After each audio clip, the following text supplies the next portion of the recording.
मुंशी प्रेमचंद की कहानी, पत्नी से पति। मिस्टर सेठ को सभी हिंदुस्तानी चीजों से नफरत थी और उनकी सुंदरी पत्नी गोदावरी को सभी विदेशी चीजों से चिढ़। मगर धैर्य और विनय भारत की देवियों का आभूषण है। गोदावरी दिल पर हजार जब्र करके पति की लाई हुई विदेशी चीजों का व्यवहार करती थी। हालांकि भीतर ही भीतर उसका हृदय अपनी परवशता पर रोता था। वो जिस वक्त अपने छज्जे पर खड़ी होकर सड़क पर निगाह दौड़ाती और कितनी ही महिलाओं को खद्दर की साड़ियां पहने गर्व से सिर उठाते चलते देखती, तो उसके भीतर की वेदना एक ठंडी आह बनकर निकल जाती थी। उसे ऐसा मालूम होता था कि मुझसे ज्यादा बदनसीब औरत संसार में नहीं है। मैं अपने स्वदेश वासियों की इतनी भी सेवा नहीं कर सकती। शाम को मिस्टर सेठ के आग्रह करने पर वो कहीं मनोरंजन या सैर करने के लिए जाती तो विदेशी कपड़े पहने हुए निकलते शर्म से उसकी गर्दन झुक जाती थी।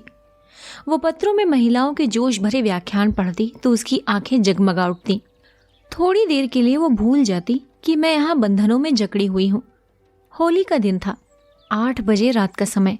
स्वदेश के नाम पर बिके हुए अनुरागियों का जुलूस आकर मिस्टर सेठ के मकान के सामने रुका और उसी चौड़े मैदान में विलायती कपड़ों की होलियां लगाने की तैयारियां होने लगी।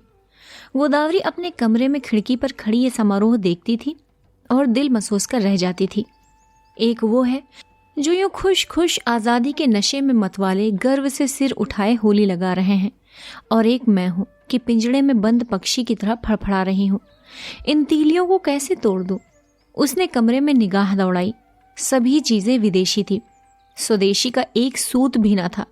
यही चीजें वहां जलाई जा रही थी और वही चीजें यहां उसके हृदय में संचित ग्लानि की भांति संदूकों में रखी हुई थी। उसके जी में एक लहर उठी थी कि इन चीजों को उठाकर उसी होली में डाल दे। उसकी सारी ग्लानि और दुर्बलता जलकर भस्म हो जाए। मगर पति को अप्रसन्न करने के भय ने उसका हाथ पकड़ लिया। सहसा मिस्टर सेठ ने अंदर आकर कहा, इन सरफिरों को देखो, कपड़े जला रहे हैं। ये पागलपन, उन्माद और विद्रोह नहीं तो और क्या है? किसी ने सच कहा है, हिंदुस्तानियों के ना अकल आई है ना आएगी। कोई कल भी तो सीधी नहीं। गोदावरी ने कहा, तुम भी तो हिंदुस्तानी हो।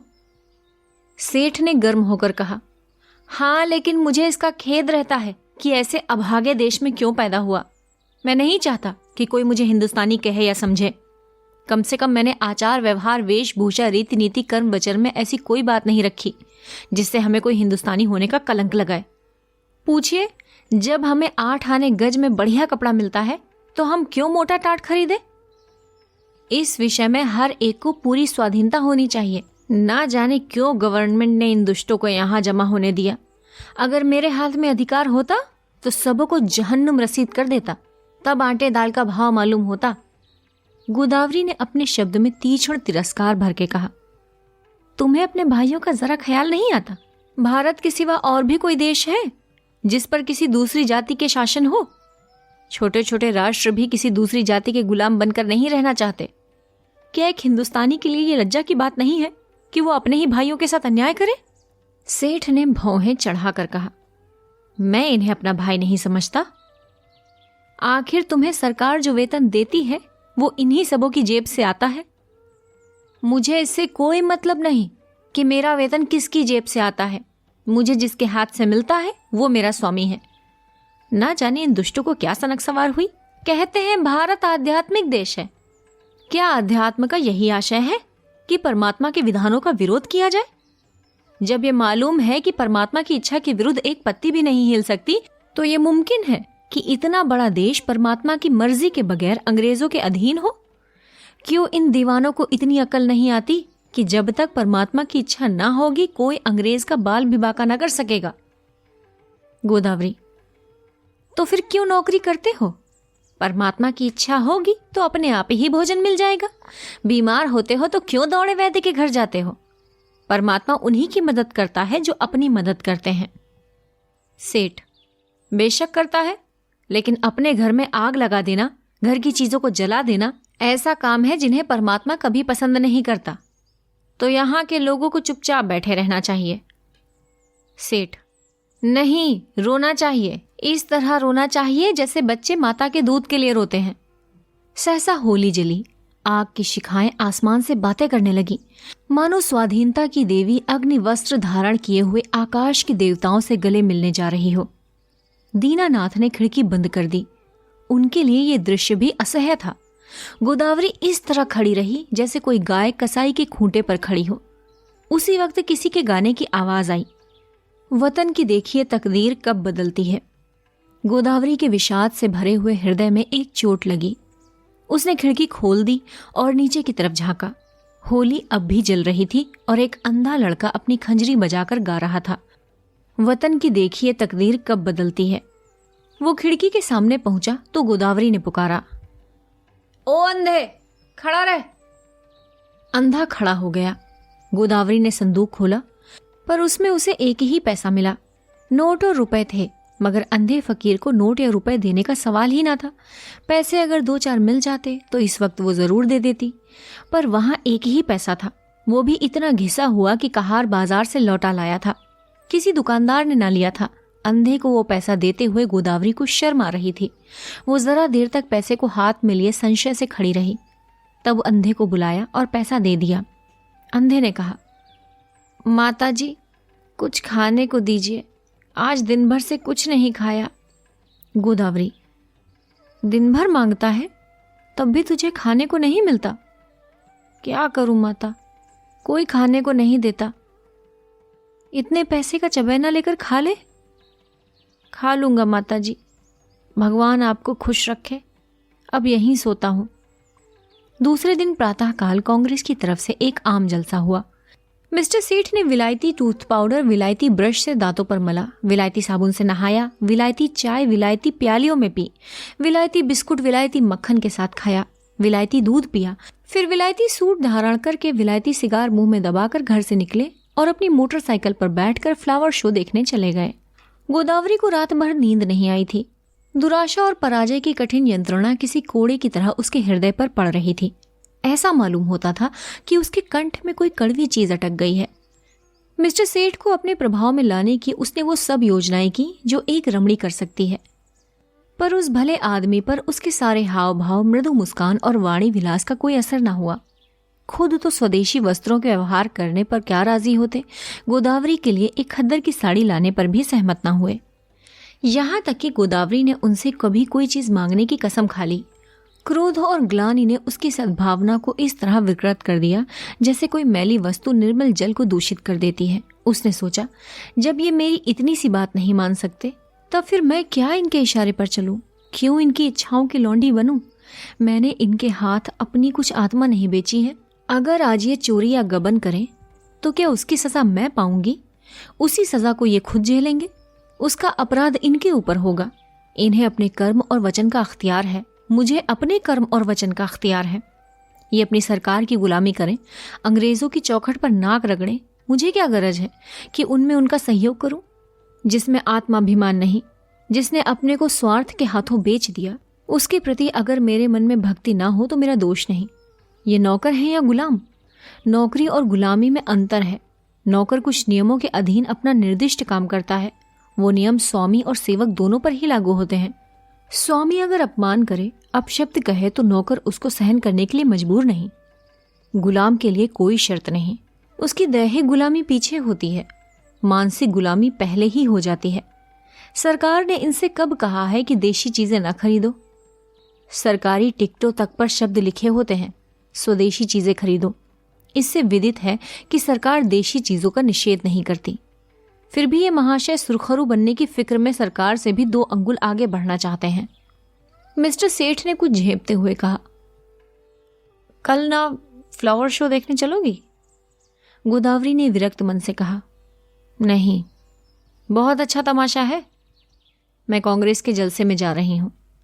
मिस्टर सेठ के ऊपर यदि छत गिर पड़ी होती या उन्होंने बिजली का तार हाथ से पकड़ लिया होता तो भी वो इतने बदहवास ना होते। आंखें फाड़ कर बोले, तुम कांग्रेस के जलसे में जाओगी? हाँ, जरूर जाऊंगी। मैं नहीं चाहता कि तुम वहां जाओ। अगर तुम मेरी परवाह नहीं करते तो मेरा धर्म नहीं कि तुम्हारी हर एक आज्ञा का पालन करूं। मिस्टर सेठ ने आंखों में विष भरकर कहा, नतीजा बुरा होगा। गोदावरी मनो तलवार के सामने छाती खोलकर बोली, इसकी चिंता नहीं, तुम किसी के ईश्वर नहीं हो। मिस्टर सेठ खूब गर्म पड़े, धमकियां दी, आखिर मुंह फेर कर लेट रहे। प्रातःकाल फ्लावर शो जाते समय भी उन्होंने गोदावरी से कुछ न कहा। गोदावरी जिस समय कांग्रेस के जलसे में पहुंची तो कई हजार मर्दों और औरतों का जमाव था। मंत्री ने चंदे की अपील की थी और कुछ लोग चंदा दे रहे थे। गोदावरी उस जगह खड़ी हो गई जहां और स्त्रियां जमा थीं और देखने लगी कि लोग क्या देते हैं। अधिकांश लोग 2-2, 4-4 आना ही दे रहे थे। वहां ऐसा धनवान था ही कौन। उसने अपनी जेब टटोली तो 1 रुपया निकला। उसने समझा ये काफी है। इसी इंतजार में थी कि झोली सामने आवे तो उसमें डाल दूं। सहसा वही अंधा लड़का जिसको उसने पैसा दिया था न जाने किधर से आ गया और ज्यों ही चंदे की झोली उसके सामने पहुंची उसमें उसने कुछ डाल दिया। सबकी आंखें उसकी तरफ उठ गई। सबको कुतूहल हो रहा था कि अंधे ने क्या दिया। कहीं 1 आध पैसा मिल गया होगा। दिन भर गला फाड़ता है, तब भी उस बेचारे को रोटी नहीं मिलती। अगर यही गाना पिशवाज और साज के साथ किसी महफिल में होता तो रुपए बरसते, लेकिन सड़क पर गाने वाले अंधे की कौन परवाह करता है। झोली में पैसा डालकर अंधा वहां से चल दिया और कुछ दूर जाकर गाने लगा, वतन की देखिए तकदीर कब बदलती है। सभापति ने कहा, मित्रों देखिए, ये वो पैसा है जो एक गरीब अंधा लड़का इस झोली में डालकर गया है। मेरी आंखों में इस 1 पैसे की कीमत किसी अमीर के 1000 रुपए से कम नहीं। शायद यही इस गरीब की सारी बिसात होगी। जब ऐसे गरीबों की सहानुभूति हमारे साथ है तो मुझे सत्य की विजय में संदेह मालूम नहीं होता। हमारे यहाँ क्यों इतने फकीर दिखाई देते हैं? या तो इसीलिए कि समाज में इन्हें कोई काम नहीं मिलता, या दरिद्रता से पैदा हुई बीमारियों के कारण ये अब इस योग्य ही नहीं रह गए कि कुछ काम करें, या भिक्षावृत्ति ने इनमें कोई सामर्थ्य ही नहीं छोड़ी। स्वराज्य के सिवा इन गरीबों का अब उद्धार कौन कर सकता है?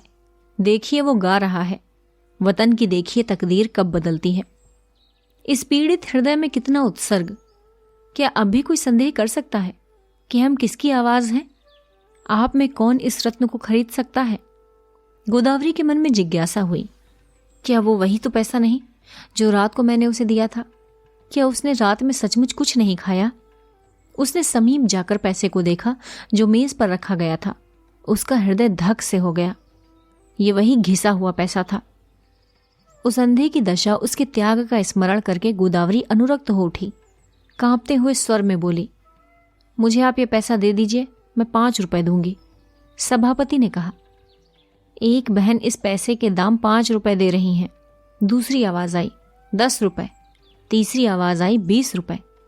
गोदावरी ने इस अंतिम व्यक्ति की ओर देखा।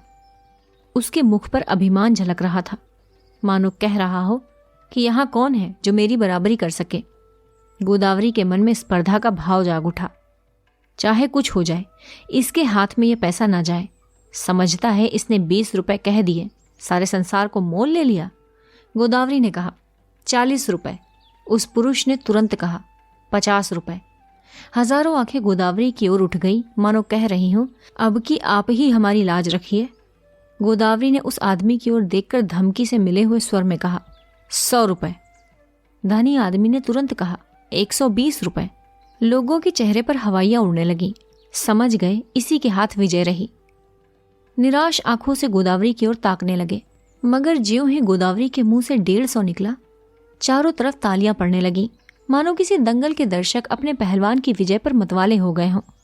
उस आदमी ने कहा, 250। गोदावरी ने कहा, 200। फिर चारों तरफ से तालियां पड़ी। प्रतिद्वंदी ने अब मैदान से हट जाने में ही अपनी कुशल समझी। गोदावरी विजय के गर्व पर नम्रता का पर्दा डाले हुए खड़ी थी और हजारों शुभकामनाएं उस पर फूलों की तरह बरस रही थी। जब लोगों को मालूम हुआ कि ये देवी मिस्टर सेठ की बीवी हैं, तो उन्हें ईर्ष्या में आनंद के साथ उस पर दया भी आई। मिस्टर सेठ अभी फ्लावर शो में ही थे कि एक पुलिस के अफसर ने उन्हें यह घातक संवाद सुनाया। मिस्टर सेठ सकते में पड़ गए, मानो सारी देह शून्य पड़ गई हो। फिर दोनों मुट्ठियां बांध ली, दांत पीसे, ओठ चबाए और उसी वक्त घर चले। उनकी मोटरसाइकिल कभी इतनी तेज न चली थी। घर में कदम रखते ही उन्होंने चिंगारियों भरी आंखों से देखते हुए कहा, क्या तुम मेरे मुंह में कालिख फुतवाना चाहती हो? गोदावरी ने शांत भाव से कहा, कुछ मुंह से भी तो कहो, या गालियां ही दिए जाओगे? तुम्हारे मुंह में कालिख लगेगी तो क्या मेरे मुंह में न लगेगी? तुम्हारी जड़ खुदेगी तो मेरा दूसरा सहारा कौन है? मिस्टर सेठ, सारे शहर में तूफान मचा हुआ है, तुमने मेरे रुपए क्यों दिए? गोदावरी ने उसी शांत भाव से कहा। इसलिए कि मैं उसे अपना ही रुपया समझती हूं। मिस्टर सेठ दांत किटकिटा कर बोले, हरगिज नहीं, तुम्हें मेरा रुपए खर्च करने का कोई हक नहीं है। गोदावरी, बिल्कुल गलत। तुम्हारे खर्च करने का जितना तुम्हें अख्तियार है उतना ही मुझको भी है। हाँ, जब तलाक का कानून पास करा लोगे और तलाक दे दोगे तब ना रहेगा। मिस्टर सेठ ने अपना हैट इतनी जोर से मेज पर फेंका कि वो लुढ़कता हुआ जमीन पर गिर पड़ा और बोले, मुझे तुम्हारी अकल पर अफसोस आता है। जानती हो तुम्हारी इस उद्दंडता का क्या नतीजा होगा? मुझसे जवाब तलब हो जाएगा। बताओ क्या जवाब दूंगा? जब ये जाहिर है कि कांग्रेस सरकार से दुश्मनी कर रही है तो कांग्रेस की मदद करना सरकार के साथ दुश्मनी करना है। तुमने तो नहीं की कांग्रेस की मदद। तुमने तो की। इसकी सजा मुझे मिलेगी या तुम्हें? अगर मैं चोरी करूं तो क्या तुम जेल जाओगे? चोरी की बात और है और ये बात और है। तो क्या कांग्रेस की मदद करना चोरी या डाके से भी बुरा है? हाँ, सरकारी नौकर के लिए चोरी या डाके से भी बुरा है। मैंने ये नहीं समझा था। अगर तुमने ये नहीं समझा था तो तुम्हारी ही बुद्धि का भ्रम है। रोज अखबारों में देखती हो फिर भी मुझसे पूछती हो। एक कांग्रेस का आदमी प्लेटफॉर्म पर बोलने खड़ा होता है तो 20 सादे कपड़े वाले पुलिस अफसर उसकी रिपोर्ट लेने बैठते हैं। कांग्रेस के सरगनाओं के पीछे कई मुखबिर लगा दिए जाते हैं जिनका काम यही है कि उन पर कड़ी निगाह रखे। चोरों के साथ तो इतनी सख्ती कभी नहीं की जाती, इसलिए हजारों चोरियां और डाके और खून रोज होते रहते हैं। किसी का कुछ पता नहीं चलता, ना पुलिस को इतनी परवाह होती है। मगर पुलिस को जिस मामले में राजनीति की गंध भी आ जाती है, फिर देखो पुलिस की मुस्तैदी। इंस्पेक्टर जनरल से लेकर कांस्टेबल तक एड़ियों तक का जोर लगा देते हैं। सरकार को चोरों से भय नहीं, चोर सरकार पर चोट नहीं करता। कांग्रेस सरकार के अख्तियार पर हमला करती है, इसलिए सरकार भी अपनी रक्षा के लिए अपने अख्तियार से काम लेती है। ये तो प्रकृति का नियम है। मिस्टर सेठ आज दफ्तर चले तो उनके कदम पीछे रह जाते थे। ना जाने आज वहां क्या हाल हो। रोज की तरह दफ्तर में पहुंचकर उन्होंने चपरासियों को डांटा नहीं, क्लबों पर रौब नहीं जमाया। चुपके से जाकर कुर्सी पर बैठ गए। ऐसा मालूम होता था कोई तलवार सिर पर लटक रही है। साहब की मोटर की आवाज सुनते ही उनके प्राण सूख गए। रोज वो अपने कमरे में बैठ रहते थे। जब साहब आकर बैठ जाते थे तब आधे घंटे के बाद मसले लेकर पहुंचते थे। आज वो वरामदे में खड़े थे। साहब उतरे तो झुककर उन्होंने सलाम किया, मगर साहब ने मुंह फेर लिया। लेकिन वो हिम्मत नहीं हारे, आगे बढ़कर पर्दा हटा दिया। साहब कमरे में गए तो सेठ साहब ने पंखा खोल दिया, मगर जान सूखी जाती थी कि देखें कब तक सिर पर तलवार गिरती है।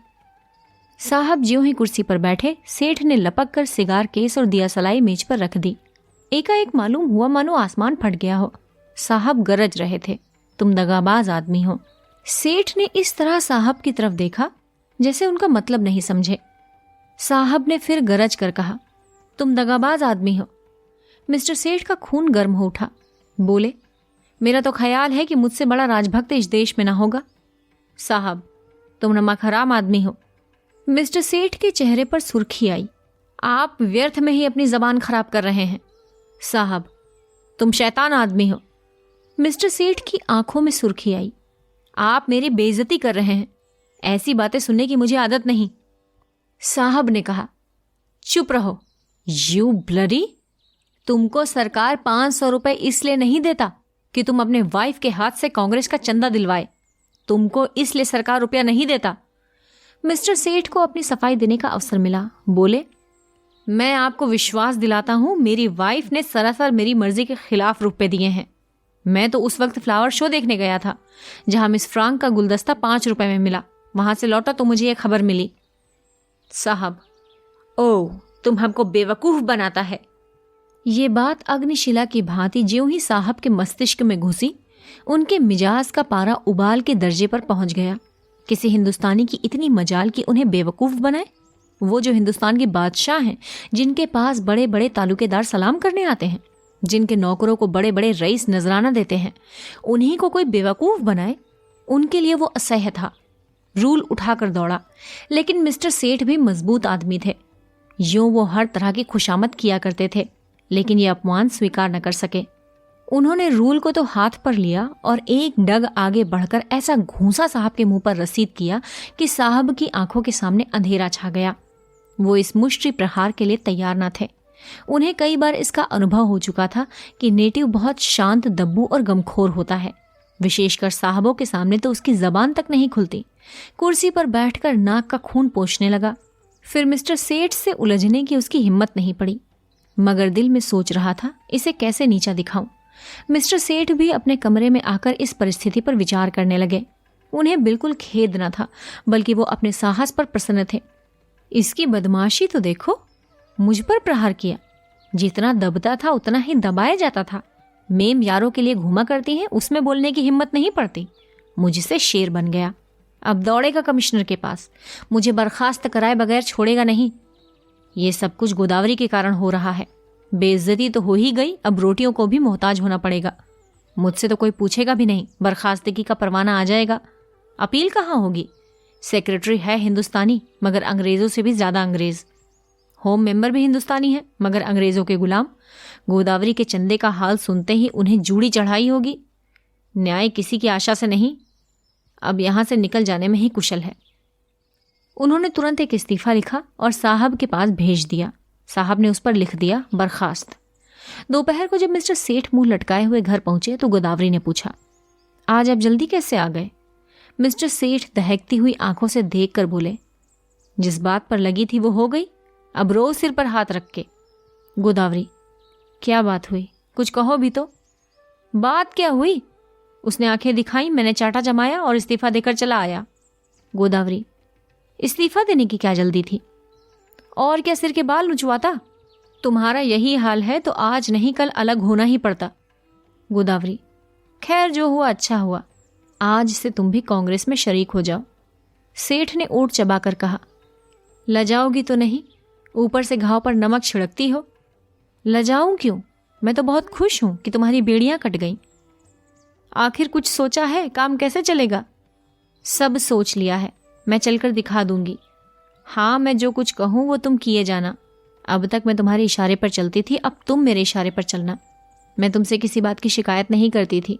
तुम जो कुछ खिलाते थे खाती थी, जो कुछ पहनाते थे पहनती थी।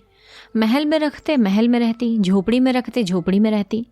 उसी तरह तुम भी रहना। जो काम करने को कहूँ वो करना, फिर देखूं कैसे काम नहीं चलता। बड़प्पन सूट बूट और ठाट बाट में नहीं है। जिसकी आत्मा पवित्र हो वही ऊंचा है।